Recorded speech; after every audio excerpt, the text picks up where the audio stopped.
नमस्कार दोस्तों, आपका फिर से स्वागत है हमारे नए एपिसोड में। तो दोस्तों, आज है 15 अगस्त, स्वतंत्रता दिवस। तो आप सभी को मेरी ओर से हार्दिक शुभकामनाएं। आज का दिन हम सब के लिए बहुत ही महत्वपूर्ण दिन है। आज ही के दिन हम सभी ने आज़ादी पाई थी और हम सब के लिए बहुत ही गौरवशाली दिन है ये।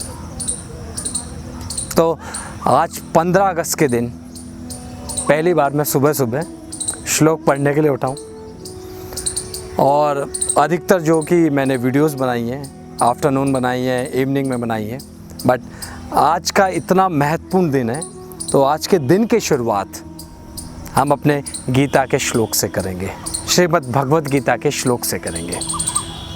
तो मेरी तरफ से आप सभी को फिर से स्वतंत्रता दिवस की हार्दिक शुभकामनाएं। तो बढ़ते हैं अपने श्लोक की ओर। दोस्तों, हम 26वें श्लोक तक उच्चारण कर चुके थे। जैसा कि मैंने आपको बताया था कि अर्जुन दोनों सेनाओं के बीच में जाते हैं और अपने ताऊ, दादा, चाचा सभी को देखते हैं। तो उन सभी को देखने के बाद उनका क्या रिएक्शन होता है, तो उसके लिए हम बढ़ते हैं 27वें श्लोक पर। ठीक है, तो चलो करते हैं उच्चारण 27वें श्लोक का, लेके प्रभु का नाम। तान समीक्षे स कौन्तेय सर्वान् बंधुन व स्थितान कृपया पर्याविष्टो विशिद निधम ब्रवीत। उन उपस्थित संपूर्ण बंधुओं को देखकर वे कुंती पुत्र अर्जुन अत्यंत करुणा से युक्त होकर शोक करते हुए यह वचन बोले। तो बातें हैं श्लोक नंबर 28 और 29 पर एक साथ, क्योंकि इसके बाद जो श्लोक 28 है और 29 है उन दोनों का भावार्थ एक साथ है और ये पूरी की पूरी वार्तालाप है, ये एक प्रसंग में चल रही है। तो अगर इसको बीच में से मैं गैप देता हूँ या कट करता हूँ तो आप लोग इसे समझ नहीं पाएंगे। तो आते हैं श्लोक नंबर 28 पर और 29 पर इकट्ठे। दृष्टवेवं स्वजनम कृष्ण युयुत्सम समू उपस्थितम सीदंती मम गात्राणि मुखम च परिशिष्यति वे पथु शच शरीरे में रोम हर्षव च जायते। अर्जुन बोले, हे कृष्ण, युद्ध में डटे हुए युद्ध के अभिलाषी इन सभी जन समुदायों को देखकर मेरे अंग शिथिल हुए जा रहे हैं और मुख सूखा जा रहा है तथा मेरे शरीर में कंपन और रोमांच हो रहा है। तो इसी को कंटिन्यू करते हुए मैं श्लोक नंबर 30 का उच्चारण करता हूँ। तो श्लोक नंबर 30 है, गांडीवम स्त्रम सते हस्तात् कचैव परिद्राहते न च शंखनव्यव स्थातुम भ्रमतीव च मे मन।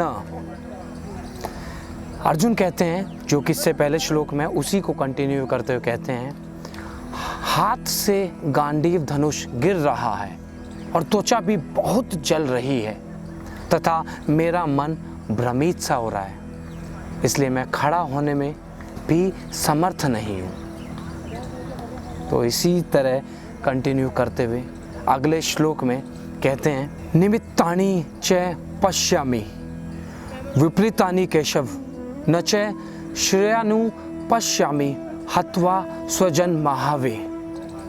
इसका भावार्थ है, हे केशव, मैं लक्षणों को भी विपरीत ही देख रहा हूँ तथा युद्ध में स्वजन समुदाय को मारकर कल्याण भी नहीं देखता हूँ। तो इसका भावार्थ एक तरीके से ये है कि कृष्ण ने, अर्जुन ने अपने सभी रिश्तेदारों को वहाँ सामने देखा, दादाओं को, चाचाओं को, ताऊ को, सभी को देखकर, भाइयों को देखकर उनका मन बड़ा ही भ्रमित सा हो गया। उनके हाथों में मानो भुजाओं में बल ही नहीं रहा कि वो गांडीव को भी उठा पाएं। वो खड़े होने में भी समर्थ महसूस नहीं कर रहे थे और वो श्री कृष्ण को बोलते हैं कि इस युद्ध में अगर मैं अपने परिवार वालों को ही मारता हूँ तो इसमें भी कोई कल्याण की बात नहीं है।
वाह वाह वाह। कितने टाइम से बजा रहे हैं आप? मुझे करीब 2 साल हो गए, थोड़ा बहुत सीखता हूँ। और आपका शुभ नाम? सॉरी सर मैं भूल गया। कबीर नाम है दोस्त। कबीर जी सर। जी जी जी। हाँ तो मैं वही मतलब ये मतलब बहुत बहाव है इस कविता में जो मैं अभी सुनाने जा रहा था। अच्छा हाँ आप बता रहे थे। हाँ भगवान समझाने जाते हैं लेकिन दुर्योधन नहीं मानता अपने अहंकार के कारण। और दोस्तों मैं एक बार इंटरप्ट करना चाह रहा हूँ। ये इनका नाम कबीर है। तो मैं अभी ये वीडियो बनाने के लिए आया था तो ये आसपास ही मुझे एक आवाज़ सुनाई दे रही थी मधुर सी। तो मैंने इनको अपने पास बुलाया। मैंने कहा आप थोड़ा सा एक ये मधुर चीज़ मेरे दर्शकों तक पहुंचा दीजिए। तो इन्होंने आपको सुनाई ये बांसुरी और मेरे ख्याल से मेरे दिल तक तो पहुंची है, आप तक भी पहुंची होगी। तो ये आपके समक्ष एक गीता में से ही एक कविता सुनाना चाहते हैं। तो श्लोक हमारे अपनी साइड हैं जो जो जो एक ही सीक्वेंस में चल रहे हैं, वो चलते रहेंगे। ये अपनी तरफ से एक कविता सुनाना चाहते हैं तो सुनिए ज़रा। Thank you. हाँ ये कविता जो मैं आपको सुनाने जा रहा हूँ ये महाभारत के उस प्रसंग की है जब भगवान श्री कृष्ण दुर्योधन को समझाने जाते हैं और कहते हैं कि दुर्योधन मेरे दोस्त मेरे भाई लड़ाई में कुछ नहीं रखा और आप पांडवों को वो 5 गांव दे दें। लेकिन दुर्योधन बड़ा हठी होता है, अहंकारी होता है, तो भगवान की बात को नहीं मानता, उल्टा वो भगवान को बांधने लगता है। तो वहाँ कृष्ण भगवान अपने भगवान के अवतार में आ जाते हैं, रुद्र अवतार में। तो उसी के ऊपर एक कविता है। ये रामधारी सिंह दिनकर जी की लिखी कविता है, रश्मि रथी। तो मैं कोशिश करता हूँ कि आपको पसंद आए। वर्षों तक वन में घूम घूम बाधा विघ्नों को चूम चूम, सह धूप घाम पानी पत्थर, पांडव आए कुछ और निखर। सौभाग्य न सब दिन सोता है, देखें आगे क्या होता है। मैत्री की राह बताने को, सबको सुमार्ग पर लाने को, दुर्योधन को समझाने को, भीषण विध्वंस बचाने को भगवान हस्तिनापुर आए, पांडव का संदेशा लाए। तो भगवान कहते हैं तो न्याय अगर तो आधा दो, आधा राजपाट करो, न्याय अगर तो आधा दो, यदि इसमें भी कोई बाधा हो तो दे दो केवल 5 गांव, रखो अपनी धरती तमाम, हम वहीं खुशी से खाएंगे, परिजन पर असीना उठाएंगे। दुर्योधन वो भी दे ना सका, आशीष समाज के ले ना सका, उल्टे हरि को बांधने चला, जो था साध्य उसे साधने चला। जब नाश मनुष्य पर छाता है, पहले विवेक मर जाता है। हरि ने भीषण उपकार किया, अपना स्वरूप विस्तार किया। डगमग डगमग दिग्गज डोले, भगवान कुपित होकर बोले, जंजीर बढ़ाकर साध मुझे, हाँ हाँ दुर्योधन बांध मुझे। ये देख गगन मुझ में लय है, ये देख पवन मुझ में लय है, मुझ में विलीन झंकार सकल, मुझ में लय है संकार सकल। अमृतत्व फूलता है मुझ में, सनहार झूलता है मुझ में।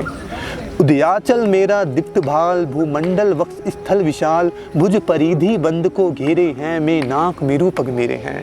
दिखते जो ग्रह नक्षत्र निकल, सब हैं मेरे मुख के अंदर। दृग हो तो दृश्य आकांड देख, मुझ में सारा ब्रह्मांड देख, चर अचर जीव जक्षर अक्षर नस्वर मनुष्य सुर जाति अमर। सतकोटि सूर्य सतकोटि चंद्र सतकोटि सरित सर सिंधु मंद, सतकोटि विष्णु ब्रह्मा महेश, सतकोटि विष्णु जलपति धनेश, सतकोटि रुद्र सतकोटि काल, सतकोटि दंडधर लोकपाल। जंजीर बढ़ाकर साध इन्हें, हाँ हाँ दुर्योधन बांध इन्हें। भूलोक अतल पाताल देख, और गत और अनागत काल देख। ये देख जगत का आदि सृजन, ये देख महाभारत का रन। मृतकों से पटी हुई भू है पहचान, इसमें कहाँ तू है। अंबर में कुंतल जाल देख, तद के नीचे पाताल देख। मुट्ठी में तीनों काल देख, मेरा स्वरूप विकराल देख। सब जन मुझी से पाते हैं, फिर लौट मुझी में आते हैं। जीवा से करती ज्वाल सघन, सांसों में पाता जन्म पवन। पड़ जाती मेरी दृष्टि जिधर, हंसने लगती है सृष्टि उधर। मैं जभी मूंदता हूँ लोचन, मैं जभी मूंदता हूँ लोचन, छा जाता चारों ओर मरण। बांधने मुझे तू आया है, जंजीर बड़ी क्या लाया है। यदि मुझे बांधना चाहे मन, तो पहले बांध अनंत गगन। सोने को साध न सकता है, वो मुझे बांध कब सकता है। वो मुझे बांध कब सकता है, वो मुझे बांध कब सकता है। तो दोस्तों, जैसे दुर्योधन भगवान श्री कृष्ण को नहीं बांध पाए, तो हम भी सभी लोग उस महाशक्ति का, उस श्री कृष्ण का ही रूप है, उसी का अंश है। और ये जो हमारे जीवन की नेगेटिविटी, नकारात्मकता, परेशानियां हमें बांधने की कोशिश करती हैं, वो हमको नहीं बांध सकते, क्योंकि हम भी उसी महापरमात्मा, उस शक्ति का ही अंश हैं। जैसे कृष्ण को कोई नहीं बांध पाया, वैसे हमको, आपको कोई भी नहीं बांध पाएगा। तो बहुत बहुत शुभकामनाओं के साथ मैं नमस्ते करता हूँ आपको। शुक्रिया। राधे राधे। राधे राधे। धन्यवाद। धन्यवाद। तो अभी तक हमने 31 श्लोक कर लिए हैं, तो अब बढ़ते हैं श्लोक नंबर 32 की ओर, जो कि इसी का कंटिन्यूएशन है।